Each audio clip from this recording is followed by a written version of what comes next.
An abduction, two men, strange lights, and a story so unbelievable.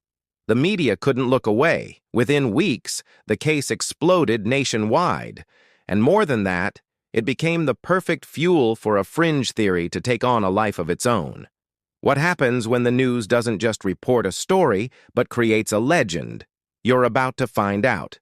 When a mysterious disappearance or an unexplainable event hits the news, something fundamental shifts.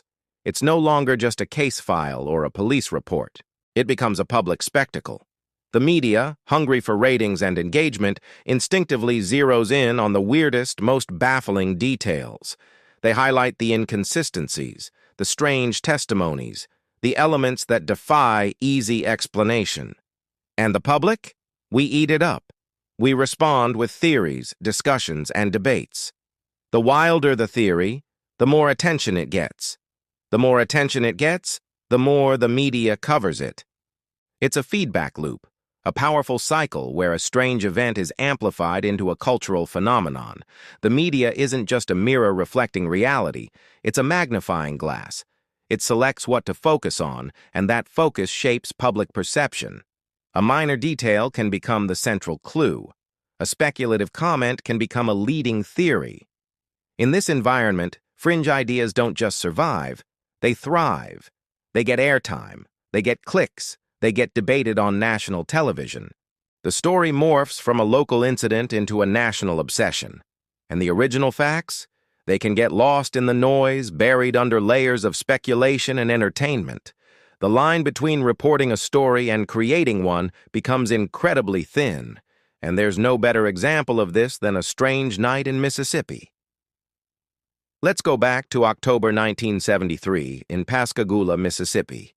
Two shipyard workers, 42-year-old Charles Hickson and 19-year-old Calvin Parker, decided to go fishing after a long day at work. As dusk settled over the Pascagoula River, they saw something they couldn't explain. A strange, oval-shaped craft, glowing with blue lights, descended silently from the sky and hovered just a few feet above the ground.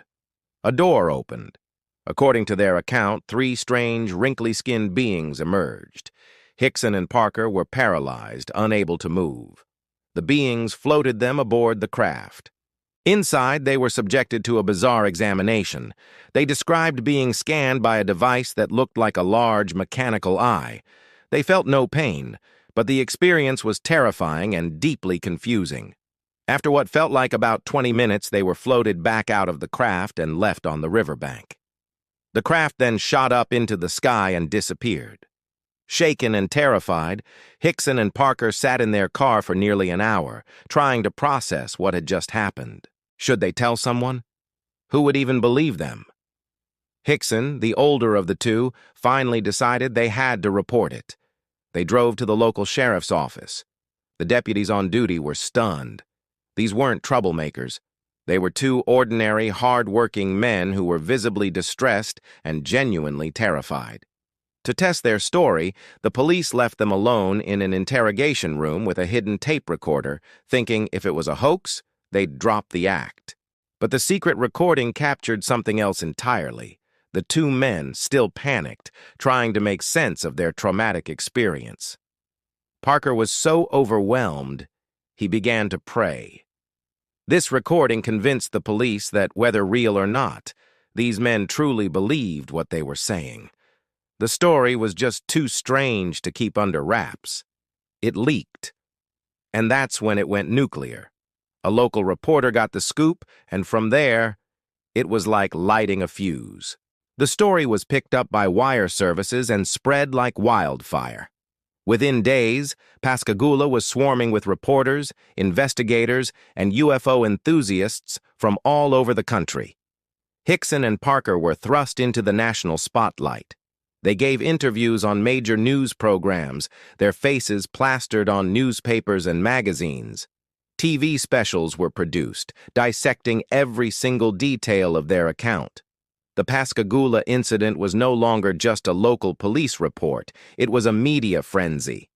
The story of two fishermen became one of the most famous and intensely debated alien abduction cases in history, a status it holds to this day. The public reaction was immediate and deeply divided. On one side, you had the believers.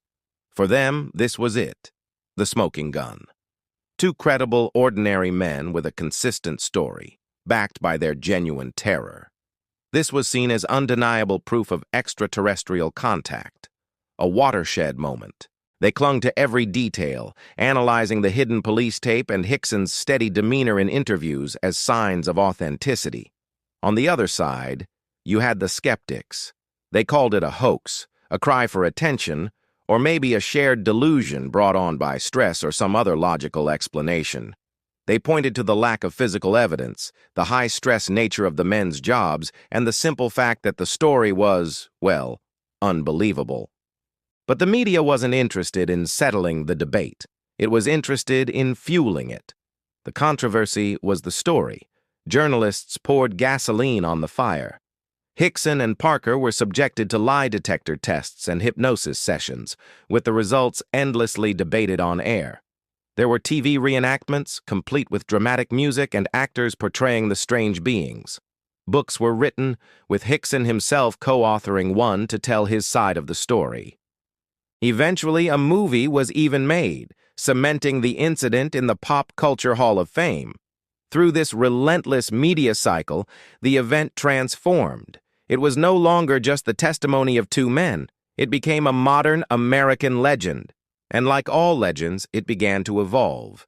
New theories were added, new interpretations were layered on top, and a dedicated community of believers formed around it. The media built the stage, and the audience, captivated by the mystery, eagerly wrote the script. So why does this formula work so well? Why do stories like the Pascagoula incident capture our collective imagination so powerfully? It's simple. Mystery sells. Our brains are hardwired to seek patterns and find explanations. When we're presented with something that defies a simple answer, a strange light in the sky, an unexplainable encounter, we feel an innate urge to solve the puzzle. The media understands this psychological pull perfectly. They know that a story with unanswered questions is far more engaging than one with a neat conclusion. But it's more than just a puzzle. Believing in a grand, mysterious theory makes people feel like they're part of something bigger than themselves. It connects them to a community of like-minded individuals and gives them a sense of holding secret knowledge, of seeing the truth that others miss. The media doesn't just deliver information, it feeds this collective imagination. It provides the raw material, the strange details, the conflicting testimonies, and we, the audience, weave it into a narrative that satisfies our need for wonder, for community, and for meaning in a world that can often seem ordinary. A fringe theory is born when mystery meets a massive audience, and the media is the bridge that connects them. But this whole process raises a chilling thought. What if the media wasn't just reporting the facts of the case? What if, by choosing what to amplify and what to ignore, they were actively shaping what you believe to be true?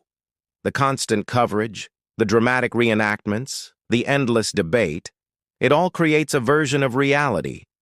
In the end, it leaves us with one haunting question.